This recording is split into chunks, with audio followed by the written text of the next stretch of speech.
Welcome back to our Time Travel Clock channel. Today we are going to explore dead black celebrities who had secret same-sex relationships. Find out in today's video. Sherman Hemsley made television history with his portrayal of George Jefferson on The Jeffersons. Though his character was loud and brash, Hemsley was shy and private in real life. He never married and kept his personal life closely guarded. After his death in 2012, it was confirmed by friends that Hemsley had been gay, highlighting the challenges faced by black LGBTQ+ actors in the 1970s and 1980s. Billy Strayhorn, the brilliant composer behind many of Duke Ellington's hits, was openly gay in the jazz community. Born in 1915, Strayhorn's contributions, including the classic Take the A-Train, helped shape American music. Despite societal pressures, he lived authentically within the jazz world until his death in 1967 from esophageal cancer. His influence continues to be celebrated, reminding us of the courage it took to live openly during his time. Nell Carter, best known for her role in Gimme a Break, was a powerhouse singer and actress who brought warmth and wit to her performances. Born in 1948, Carter faced numerous challenges, including struggles with her health and miscarriages. She ultimately adopted 3 children and created a loving family. While Carter was married twice, it was only after her death in 2003 that her relationship with longtime partner Ann Kaser was revealed. Kaser had lived with Carter for years and was left in charge of Carter's estate and children after her passing, showcasing the depth of their bond. Truman Capote, author of Breakfast at Tiffany's and In Cold Blood, was as famous for his literary genius as for his flamboyant social life. Born in 1924, Capote was open about his homosexuality, which was rare at the time. His openness and wit made him a fixture in high society, but his later years were marred by addiction. Capote passed away in 1984, but his legacy as a trailblazer for LGBTQ+ representation in literature remains.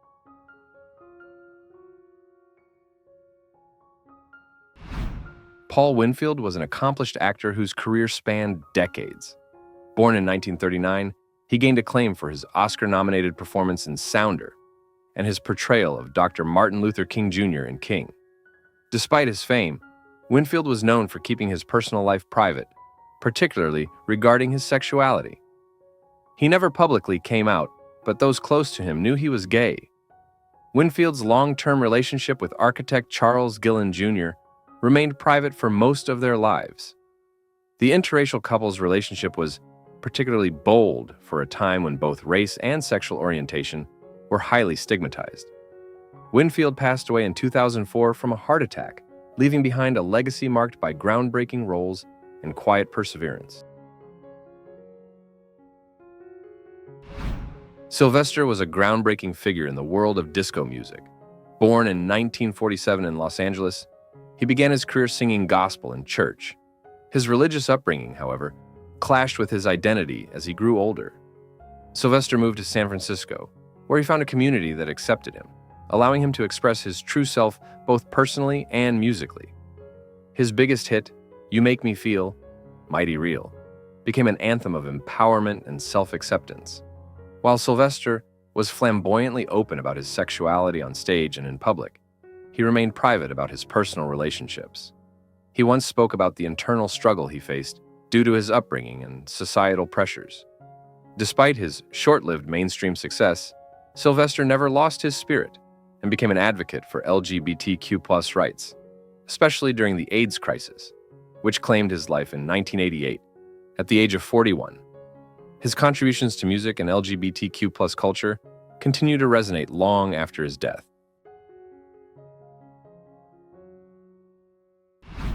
Luther Vandross, with his smooth, soulful voice, was an icon in the R&B music world.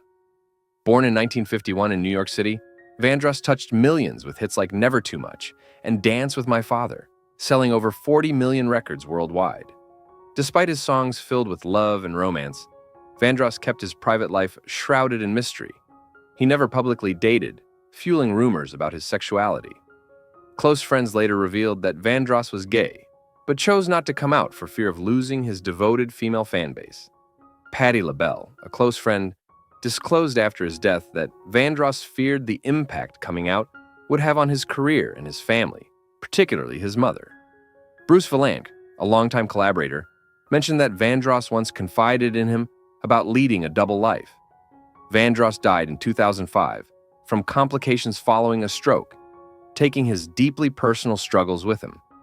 His fans continue to celebrate his music, but his personal life remains a poignant reminder of the pressures faced by LGBTQ+ artists in a less accepting time.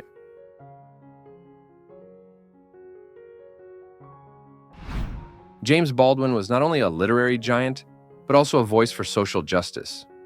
Born in 1924 in Harlem, Baldwin grew up in a religious household and briefly followed his stepfather's path into the ministry. However, he soon realized that his true calling was literature. Baldwin moved to Paris in the 1940s, seeking a place where he could write openly about race and sexuality without the constraints of American society. His works, such as Giovanni's Room, published in 1956, were revolutionary for their honest portrayal of same-sex love. Baldwin's characters reflected his own struggles with identity and acceptance. Although Baldwin was open about his sexuality in his writings, he kept his personal life private, never making grand public declarations. Living at a time when being both black and gay was exceptionally challenging, Baldwin faced significant discrimination, but continued to use his platform to speak out against racism and homophobia. He passed away in 1987, but his words continue to inspire new generations of writers and activists.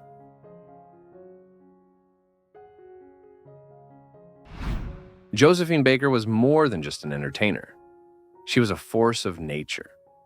Born in 1906 in St. Louis, Missouri, into dire poverty, Baker faced monumental challenges from an early age. Despite these obstacles, she became one of the most celebrated performers in the world. Moving to Paris in the 1920s, Baker captivated audiences with her exotic dancing and unique charisma. Her breakout role in La Revue Negre showcased her fearless approach and remarkable stage presence. The French adored her, and Baker quickly rose to fame, becoming the headliner at the famed Folies Bergère. Beyond her stage persona, Baker played a significant role during World War II as a spy for the French resistance, using her fame to gather intelligence against the Nazis. Later, she became an outspoken supporter of the American Civil Rights Movement, even refusing to perform for segregated audiences. Despite her bold public stances on social justice, Baker kept her personal life deeply private. Although married multiple times and the mother to 12 adopted children from various countries, her relationships with women remained hidden. The rumored affair with Mexican artist Frida Kahlo is one of the most notable, though neither ever confirmed it. Friends close to Baker were aware of her bisexuality, but coming out publicly at that time would have been career suicide. Baker died in 1975 at the age of 68, leaving behind a legacy as both an entertainer and civil rights pioneer. Richard Pryor was a legend in the world of comedy, known for his brutally honest routines that explored race, politics, and his personal struggles with addiction and mental health. Born in 1940 in Peoria, Illinois, Pryor's childhood was tumultuous, marked by being raised in a brothel by his grandmother. This difficult upbringing fueled his raw, fearless comedic style. Pryor's fame soared in the 1970s and 1980s as he broke taboos and opened up conversations with his unfiltered humor. However, one aspect of Pryor's life that remained largely unspoken was his bisexuality. Though he was married to women 5 times, Pryor hinted at his encounters with men during his comedy acts in a way that left audiences questioning what was true and what was a joke. It wasn't until years after his death in 2005 that his widow, Jennifer Lee Pryor, confirmed his bisexuality, revealing that Pryor had written about his relationships with men in his personal journals. The revelation came after musician Quincy Jones mentioned Pryor's romantic relationship with actor Marlon Brando.